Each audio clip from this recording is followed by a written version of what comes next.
Okay, let's dive into this explainer. Today we're unpacking a fascinating and honestly deeply relevant dynamic happening right now in the global economy. We're talking about the massive shift of skilled migration, particularly out of developing nations. If you've been paying any attention to global talent flows lately, you know this is rapidly reshaping industries all over the world. We're going to be looking closely at a concept known as the hashtag Japa movement, and we'll explore the really intricate push and pull factors that are driving youth and middle-class professionals to just cross borders in search of entirely new horizons. We're going to break down the economics, the personal motivations, and the macro-level impacts of this phenomenon using some absolutely fantastic source material, so let's get started. Now, what's really interesting about this slide is how we define this shift. To really understand it, we have to look at the hashtag Japa movement. Originating in Nigeria, this specific term captures the rapidly rising rate of skilled migration among the youth and the middle class. But, why is this happening at such a massive scale right now? Well, it's heavily driven by highly favorable immigration policy reforms over in developed countries. These nations have essentially turned themselves into these powerful magnets for global talent, creating really clear pathways that just draw ambitious, skilled workers right away from their home countries. So it's not just some random trend, it's actually a structural response to global policy shifts. To truly understand the mechanics of this movement, we're drawing our insights today directly from the work of Oluyomi Ola-David.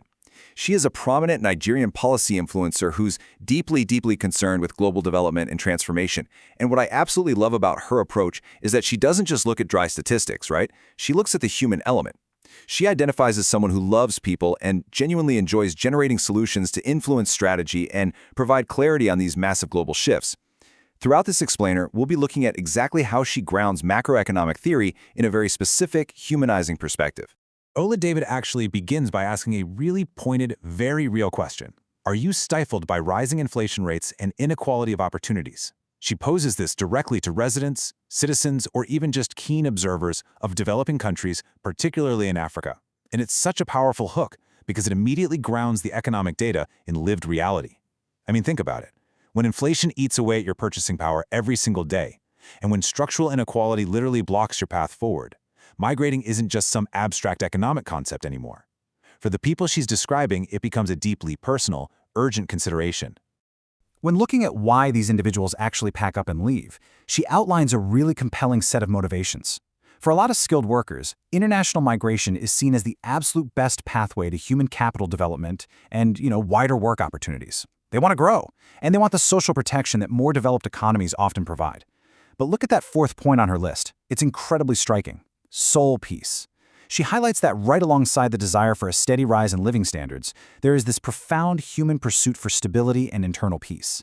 I think it perfectly illustrates how she bridges economic ambition with fundamental human well-being. And here is where individual choices kind of snowball into a massive movement. She observes what is known as the bandwagon effect. When one person migrates and experiences a quantum leap in their well-being, we're talking better pay, a safer environment, actual professional growth, those tales make their way back home. These micro-level success stories heap up what she calls demonstration effects. Basically, the domestic communities see the tangible, undeniable proof of success, and it stimulates a bandwagon effect. It encourages others, showing them that leaving isn't just a blind risk, but a proven strategy for success that their own peers are out there validating. To really grasp the sheer scale of this, Ola-David poses a little challenge. How many of your own skilled acquaintances, work colleagues, neighbors, or family members have migrated temporarily or permanently in recent years? Now, this isn't just a rhetorical exercise. She actually uses this to map the real-world flow of talent. It really forces you to stop and count the sheer number of people in your own immediate circle who have participated in the Japa movement. And it proves that this is a truly global, ubiquitous phenomenon touching nearly everyone in these developing nations. Let's move to in and see how this builds, because when you map out these destinations, the sheer scope is pretty staggering. We aren't just seeing regional movement within sub-Saharan Africa. This talent is fanning out everywhere globally. We see movement into Asia, Australasia, Canada, China, Europe, Latin America, the Middle East and MENA region, the Nordics, the UAE, the UK, and the US. It completely underscores her earlier point about developed countries acting as a magnet. The talent is literally distributing across the entire globe wherever those favorable immigration policies exist. Now, traditionally, this kind of mass exodus is framed quite negatively, right? We've all heard the term brain drain. But she offers a really positive reframing here, carefully balancing the micro and macro scales. On one side, we have those individual gains we just talked about, the soul peace, the rising living standards, the career development. But on the flip side, she points out the tangible gains for the developing countries themselves. This isn't just a total loss of human capital. She argues that these movements actually generate critical macroeconomic benefits for the home country, shifting the narrative from a story of pure loss to a much more balanced dynamic of financial exchange.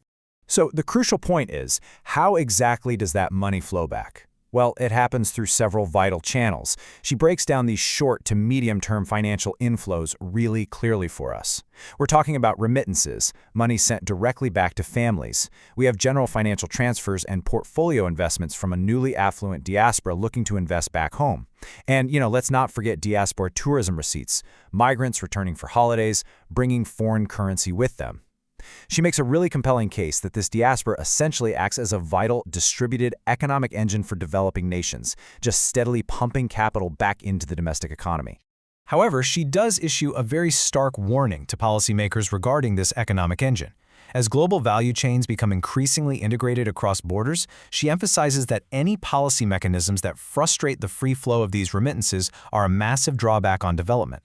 If a country makes it difficult, expensive, or highly bureaucratic to facilitate legitimate international payments for goods and services, they are actively choking their own economic lifeline.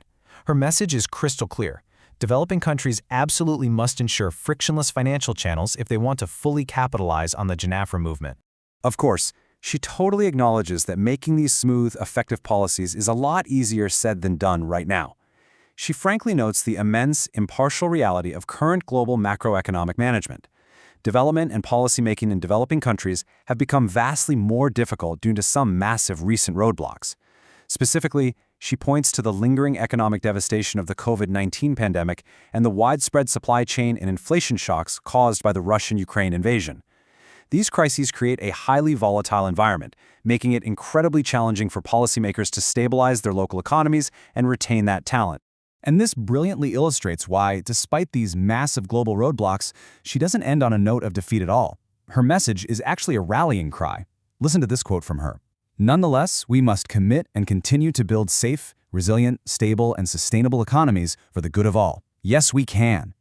It's such an uplifting, enthusiastic reminder that while global mobility is a reality, the fundamental goal remains exactly the same: putting in the hard work to build resilient, stable domestic economies that can eventually offer those same opportunities and that same soul peace right at home.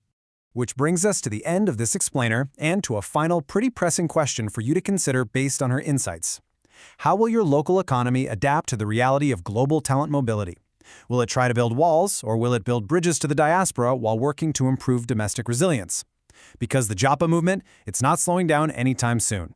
And understanding its deeply human drivers and macroeconomic realities is the very first step towards smart adaptation. Thanks so much for joining me on this deep dive. Keep questioning, keep learning, and I'll see you in the next one.